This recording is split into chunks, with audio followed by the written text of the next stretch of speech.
Hey, how's it going, fight fans? Welcome to mindforcombat. If you're new to this channel, well, my name's Rohan, and this is my platform where I do MMA and boxing related content. If you're new here, I need you to hit the subscribe button, like the video, dislike the video if you don't like my content, wait until the end at least before you dislike, and then maybe get involved in the conversation in the comment section below. So check it out, let me know what you think, and I take on board all feedback if you give it for me for this video.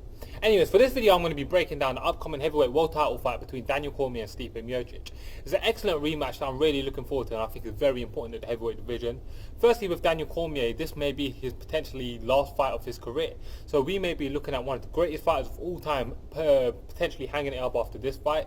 And he takes on one of the greatest heavyweights of all time in Stipe Miocic, who in his own right is, maybe coming towards the end of his career, or like maybe feigning in enthusiasm. He hasn't fought in over a year since he lost to Daniel Cormier, and he's been stewing on the sidelines ever since getting knocked out in the first round. And he felt like he should have gotten a rematch immediately, rightfully so.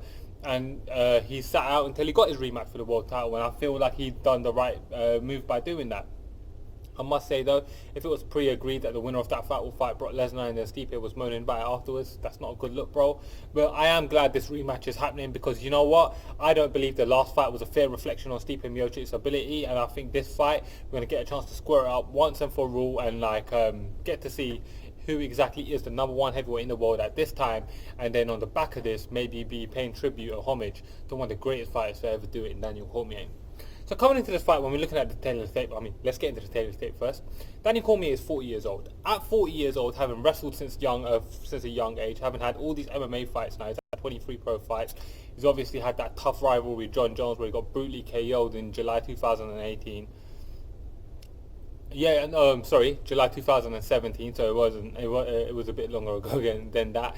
And he's obviously been around for a long time, had some wars with Alexander Gustafsson as well.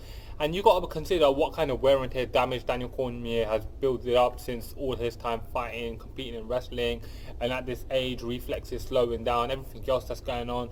His main training partner, Cain Velasquez, is more interested in the pro wrestling world. What impact has that had on him?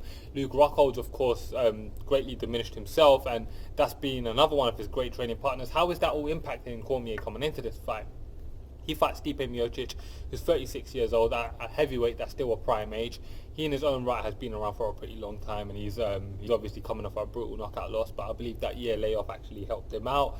And it should be interesting to see how this fight plays out. I feel like this should still be a competitive fight. I mean, they're both obviously still at the top of their games, despite their advanced age, particularly for Daniel Cormier's advanced age.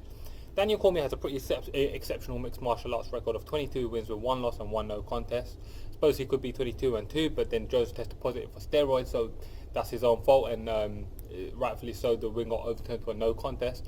He fights Stipe Miocic, who has a professional record of 18 wins and 3 losses, and that's a pretty respectable record in MMA as well. Daniel Cormier stands at 5'11", which makes him significantly 5 inches shorter than Stipe Miocic, who's 6'4". Now, that should play a key part in this role, because I feel like Stipe Miocic also should enjoy a bit of an advantage in boxing. Obviously, you're thinking, what the hell are you talking about, Rohan? He got knocked out in the first round on the feet last fight. Yes, I know, but let me finish my breakdown and then we can talk about that. Daniel Cormier has a 72-inch reach, which is an 8-inch reach disadvantage to Stipe Miocic, who has an 80-inch reach. So that's a nice 8-inch advantage for Stipe Miocic to be able to use if he can fight sensibly. Daniel Cormier's style, he's a bit of a pressure wrestler. He'll be in your face, wrestling, boxing. He loves to fight in the clinch a lot, especially being the shorter man. He does like to get in the clinch. He's very strong, deceptively strong, and I believe he uses that to his advantage. And Stipe Miocic's got an all-round game, but I will say the bulk of his game involves around his boxing on the feet. He's got real good boxing. You've seen him obviously throw out leg kicks and stuff like that, but I think the bulk of his game is based around his ability to box. And then he's got good wrestling in his own right. He was actually able to take Daniel Cormier down. Let's look at some of the key wins. For Daniel Cormier, he's got a long list of key wins. From Derek Lewis in his last fight to Dan Henderson in his debut at light heavyweight. He's beaten Josh Barnett. He's beaten Antonio Bigfoot Silva just after he had beaten Fedor, and that was a relevant win at the time.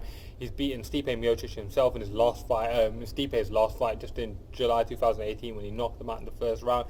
He beat Frank Mir when he was a fight removed from a world title fight. He beat Anthony Rumble Johnson not once but twice, the only losses he ever faced had at 205. And then he's obviously beaten Alexander Gustafsson as well. So a long, beautiful resume there for Daniel Cormier. And he fights Stipe Miocic, who's got a pretty excellent resume in his own right. He stopped the Francis Ngannou hype train originally, which was an excellent performance by him. Before that, he had beaten Alistair Overeem, Junior Dos Santos, two of the greatest heavyweights of all time. He beat Fabricio Werdum, knocked him out in a round. That was pretty damn impressive. He's obviously also beaten the likes of, just going a bit further back in his career, Gabriel Gonzaga, when Gabriel Gonzaga was streaking. So that's something to consider. Issues for Daniel Cormier coming into this fight. The biggest issue that jumps out to me is age.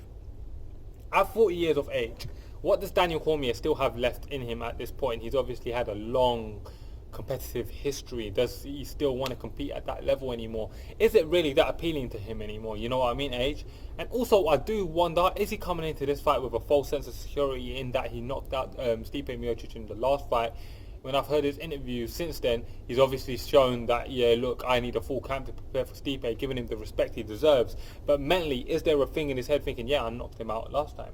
For Stipe Miocic, the biggest issues are going to be, A, his inactivity. He hasn't fought since the Cormier loss, and Cormier has. And also, how has that first loss impacted him? I feel like it's a positive thing coming into this fight, and I'll explain that, but has it impacted him in a negative way as well? The X factor for this fight for Daniel Cormier is evidently going to be his power. He was able to clip Stipe Miocic and knock him out. And now I wouldn't stereotypically have said Daniel Cormier's power is something that Stipe needs to be concerned of, being that he was able to survive Francis. But we've seen him KO him in the first round, so think about that. And he's got a nice bit of confidence coming into this fight because he knows he can knock out Stipe in one round. For Stipe, his X factor is going to be his size. He's a much taller man. He's 5 inches taller, got 8-inch reach advantage. Although he may weigh lighter than Daniel Cormier, he's shredded, and Daniel Cormier is not. He's the true heavyweight of the two of the men.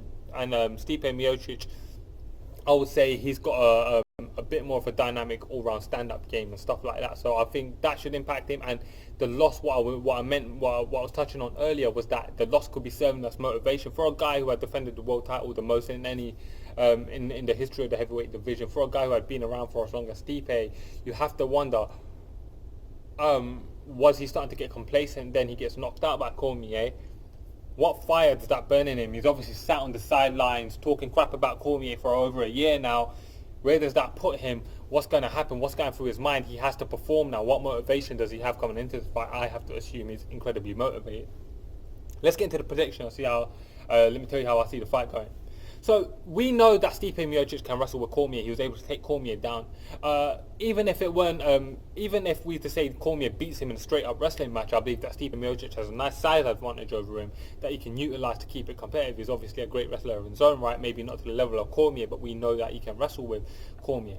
We also know that he's got good boxing, he's got good range, good size. He was landing some shots on Cormier, but what we also know is that Cormier can knock out Stipe in a round, in a clinch, and that's something he's got to be dangerous of.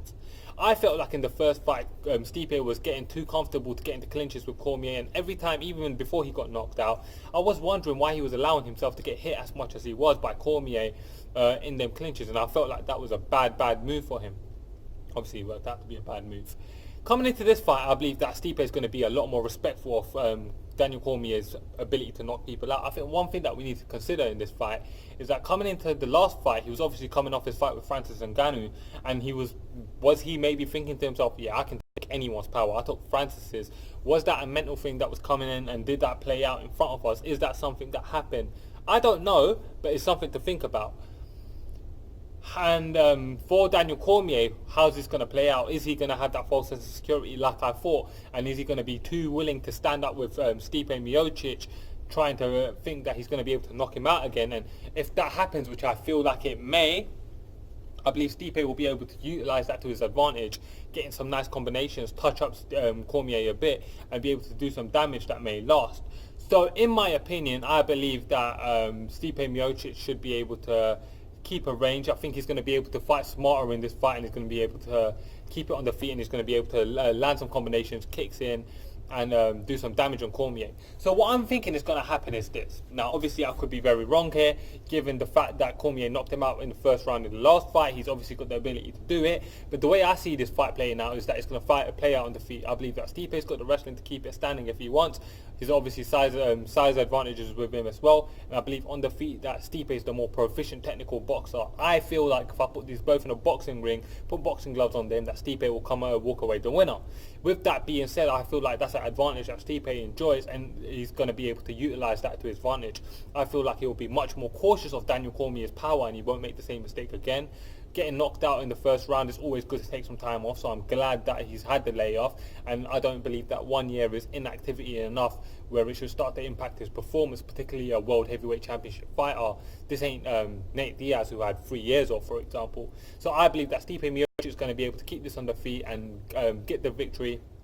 I don't think it's going to be a stoppage, but I believe he'll be able to get the decision. So guys, for my official prediction, I'm going to go with Stipe Miocic to be able to utilize his boxing to be able to guide him to a nice victory over Daniel Cormier.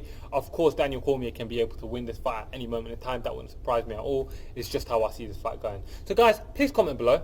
Let me know how you see the fight going. Let me know what you thought about my breakdown and where you thought I might be wrong. Obviously, give me some criticism if you've got any criticism for me. And if you're new here, like the video, subscribe to the channel, share out the video with friends and family, and thank you for watching. Mindforcombat.